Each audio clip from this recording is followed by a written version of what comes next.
আসসালামু আলাইকুম। তো বন্ধুরা সবাই কেমন আছেন? আশা করি ভালো আছেন। আমি আরিফ আছি আপনাদের সাথে নতুন একটা রিঅ্যাকশন ভিডিও নিয়ে।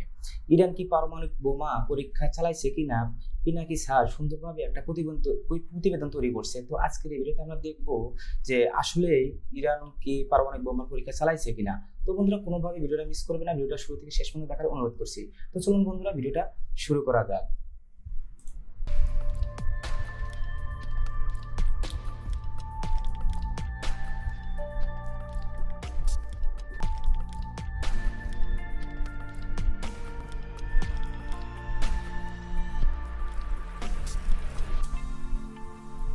ইন্ট্রো উঠতেছে পিনাকি স্যারের।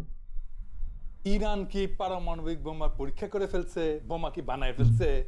2017 সালে উত্তর কোরিয়া যখন পারমাণবিক পরীক্ষা চালায় তখন 6.3 মাত্রার ভূকম্পন রেকর্ড করা হয়। এইটা ছিল বিস্ফোরণজনিত কৃত্রিম ভূকম্পন।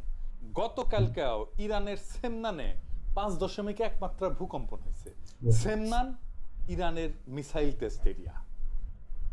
এইটা ইরানের প্রধান মহাকাশ উৎক্ষেপণ কেন্দ্র। এখান থেকে সাফির এবং সিমোরগ লঞ্চ ভেহিকলের মাধ্যমে স্যাটেলাইট উৎক্ষেপণ করা হয়। এই কেন্দ্র থেকে ইরান বেশ কয়েকবার ব্যালিস্টিক মিসাইল এবং মহাকাশযান উৎক্ষেপণ করছে। সেমনান একটা মরুভূমি অঞ্চল এবং এইখানে সেই কারণে জনসংখ্যা নাই, লোকজন বাস করে না। সেই কারণে এই জায়গায় ব্যালিস্টিক মিসাইল এবং রকেট পরীক্ষা চালানো খুব নিরাপদ। 100 কিলোটনের পারমাণবিক বোমার ভূগর্ভস্থ বিস্ফোরণ হইলে সাধারণত 5 মাত্রার ভূকম্পন অনুভূত হয়। এই সামনান এলাকায় ভূগর্ভস্থ পারমাণবিক বিস্ফোরণের জায়গা হিসেবে তৈরি করেছে ইরান। এই রিপোর্ট অনেক আগেই আসিছে। অনেকে চিন্তা করতেছে এইটা প্রাকৃতিক ভূকম্পন না, তবে এই ভূমিকম্পের কেন্দ্র মাটির 10 কিলোমিটার গভীরে। এত গভীরে পারমাণবিক বোমার পরীক্ষামূলক বিস্ফোরণ করা যায় না, করা হয়ও না। তবে আমি তো আর বিশেষজ্ঞ না, যা পত্রিকায় দেখলাম আর কি, সেটা থেকেই বলতেছি। উনি আসলে হলো বিশেষজ্ঞ না, কিন্তু পত্রিকায় বা বিভিন্ন নিউজ, বিভিন্ন সংবাদপত্রে যাই প্রতিবেদন তৈরি করছে, দেখছে কিনা সেটার প্রেক্ষিতে সে আলোচনা করতেছেন আসলে কি ইরান পারমাণবিক বোমা তৈরি করছে কিনা বা পারমাণবিক বোমার পরীক্ষা চালাইছে কিনা। এই প্রেক্ষিতে উনি একটা প্রতিবেদন তৈরি করছে আর কি। তবে 2024 অক্টোবরে এই সেমনানেই একই মাত্রা ভূমিকম্প হয়েছিল। সেটা ছিল আরো গভীরে, 12 কিলোমিটার গভীরে। আর ইউরো নিউজ তৈরি করেছিল যে এইটা সম্ভবত ভূগর্ভস্থ পারমাণবিক বোমার বিস্ফোরণ। ইউরো নিউজ কিন্তু ইউরোপিয়ান ইউনিয়নের, এটা খুবই নামকরা, বিখ্যাত, রেসপেক্টেড একটা নিউজ এজেন্সি। তবে পরে জন হপকিন্স ইউনিভার্সিটির গবেষকেরা এটা নিয়ে আরো বিস্তারিত গবেষণা করছিলেন, করে দেখাইছিলেন যে এই ভূগর্ভস্থ পারমাণবিক বোমার বিস্ফোরণের যে আলাপ হইতেছে সেটা আসলে সত্য না। এখন প্রশ্ন হইতেছে, যাই হোক, এটা হয়তো পারমাণবিক বিস্ফোরণের জন্য ভূমিকম্প হয়নি, সত্যি একটা প্রাকৃতিক ভূমিকম্প হয়েছে। কিন্তু প্রশ্ন হইতেছে যে ইরানের কি আদৌ পারমাণবিক পরীক্ষা করার দরকার আছে? যদি সে পারমাণবিক বোমা বানায়ও ফেলে তাইলে কি পরীক্ষা করাটা জরুরি, করতেই হবে? না, এটার দরকার নাই। হ্যাঁ, সে যদি হলো বোমা বানাই ফেলে তো তার তো পরীক্ষা করার কোনো প্রশ্নই আসে না।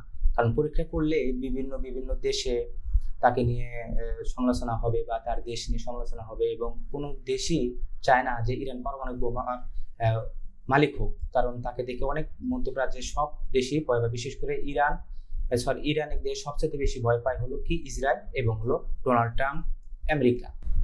যেহেতু রাশিয়ার সাথে একটা চুক্তি আছে, তাই কোনো টেস্ট না করলেও চলবে তার। কিন্তু আসলে কি উনি বলতেছে রাশিয়ার সাথে চুক্তি আছে, টেস্ট না করলে চলবে। কারণ কি রাশিয়া তো পারমাণবিক বোমা তো ওনার অসংখ্য আছে, পৃথিবীর মধ্যে সবচেয়ে বেশি পারমাণবিক বোমা রাশিয়ার আছে। আর রাশিয়া যখন যেখানে কাজ ধরছে তার মানে কি সফল হবে। হ্যাঁ, ইরান পারমাণবিক বোমা তৈরি করে ফেলছে যেমন অনেকে মনে করতেছে, ইসরায়েল তো বারে কমপ্লেন করতে যাচ্ছে, কিন্তু এটা কি করছে? আসেন এটা একটু বুঝে দেখি। আজ থেকে 1 সপ্তাহ আগে ইসরায়েলের মিডিয়া রিপোর্ট করতেছে ইরান পারমাণবিক বোমা বানানোর আগে যে ক্রিটিক্যাল টেস্টগুলো করতে হয় তা সফলভাবে করে ফেলছে। এই টেস্টগুলো করে ফেলতে পারলে পারমাণবিক বোমা বানায় ফেলা 1 সপ্তাহের কাজ। শুধু ইরান যদি পারমাণবিক বোমা না বানাতে পারে সেই জন্য ইসরায়েল এবং হলো আপনার আমেরিকা অনেক পিছনে লেগে আসছে। কারণ কি যে ইরান যদি পারমাণবিক বোমা তৈরি করে তাদের জন্য নাকি হুমকি, অথচ ইসরায়েল তার দেশের মধ্যে গোপনে পারমাণবিক বোমা তৈরি করে ফেলছে এবং তার এটার কোনো হুমকি না।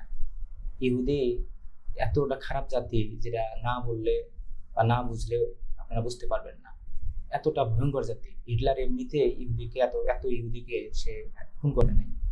বিবিসিও রিপোর্ট করছিল মাত্র 3 দিন আগে যে মাসখানেক লাগতে পারে ইরাকের একটা পারমাণবিক বোমা তৈরি করতে। এই যে তুলসী গ্যাবার্ড, যে আমেরিকার ন্যাশনাল ইন্টেলিজেন্সের ডিরেক্টর, সে বলছিল যে ইরাকের কাছে এনরিচড ইউরেনিয়াম, মানে বোমা বানানোর, পারমাণবিক বোমা বানানোর জন্য ইউরেনিয়ামকে এনরিচ করতে হয়। এইটা স্টক ইরানে মজুদ এত আছে যে পারমাণবিক শক্তিধর দেশের কাছেই শুধু সেই পরিমাণে থাকে।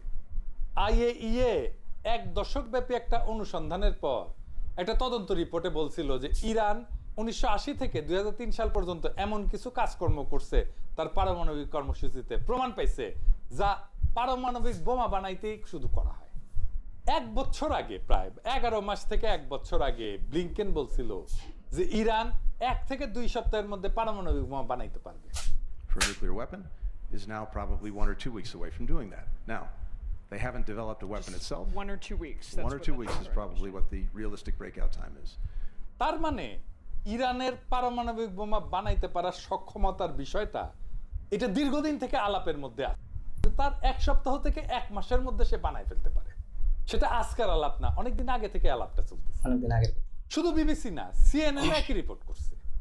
2023 সালে আন্তর্জাতিক পরমাণু সংস্থা, যেটা বললাম IAEA, হঠাৎ করে জানাই দিল যে ইরানের পরমাণু স্থাপনায় 83.7% মাত্রার সমৃদ্ধ ইউরেনিয়ামের চিহ্ন পাওয়া গেছে। ওরা দেখছে। শুনতে নিরীহ লাগলেও এটাই সেই মাত্রা যেটাকে একেবারে বোমার দোরগোড়ায় পৌঁছে যাওয়া বলা হয়। আর ওইদিকে 60% মাত্রা সমৃদ্ধ ইউরেনিয়ামের মজুদ তখন ছিল 128.3 কিলোগ্রাম।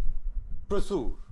ইতিহাসে প্রথমবার এই পরিমাণ। এখানে শেষ না, পরের বছর আমেরিকা সরাসরি বলেই দিল যে ইরানের ব্রেকআউট টাইম, মানে বোমা বানানোর জন্য যতটুকু সময় লাগে, সেটা কমে এখন মাত্র 1 থেকে 2 সপ্তাহ হয়েছে।